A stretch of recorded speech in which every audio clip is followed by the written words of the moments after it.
কাছে গেছে, আমি ওনাকে আবার কিনে দিলাম, উনি সাথে সাথে আবার 50 টাকা। আপনি মিথ্যা কথা বললেন কেন? দোকানের লোক, এই দোকানের আপনারা গায়ে রেট আপনি চুপ করেছিলেন, ক্যামেরা দেখে আপনি রেট চেঞ্জ করে বলছেন। আপনার গায়ের মূল্যের চেয়ে বেশি টাকা রাখেন। দোকানকে চালাতে চান না চান না? আজকে নতুন নিচ্ছেন, আমি তো বুঝবো না, সেটা তো আমার বোঝার বিষয় না। গায়ের রেট সে তো না জেনে বেছে না, তারা শেখাই করে দেন নাই। আপনার দোকানের না, দোকানের না তো দোকানের হইলে আপনি এখন তো দায় রাখতে পারেন না।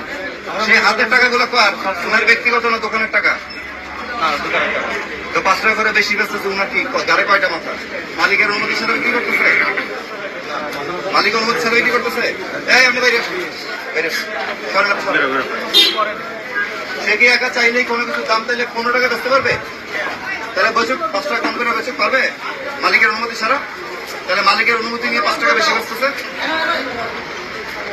আসলে আপনার নাম কি? হ্যাঁ ফারুক, আপনার নাম কি? হৃদয়। আপনার 5 টাকা কম বেশি বেচতেছেন কেন? গায়ের মূল্য হচ্ছে আপনি জানেন না মূল্য কি?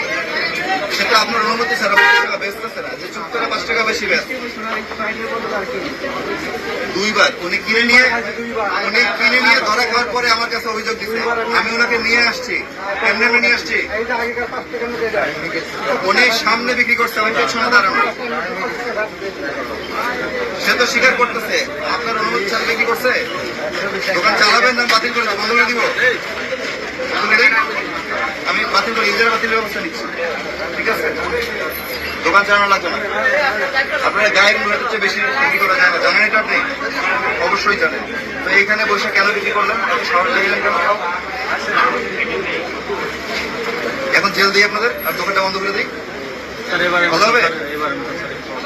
এই জিনিস আর দেখবো না স্যার, কখনো হবে না। আপনার 20,000 টাকা জরিমানা করলাম ফার্স্ট ওয়ার্নিং। সেকেন্ড বার আমি দোকান ইজারা বাতিল করবো আর জেল দিব, অনাদায়ী 1 মাসের কারাদণ্ড, ঠিক আছে? এই জিনিস যেন আমি দ্বিতীয়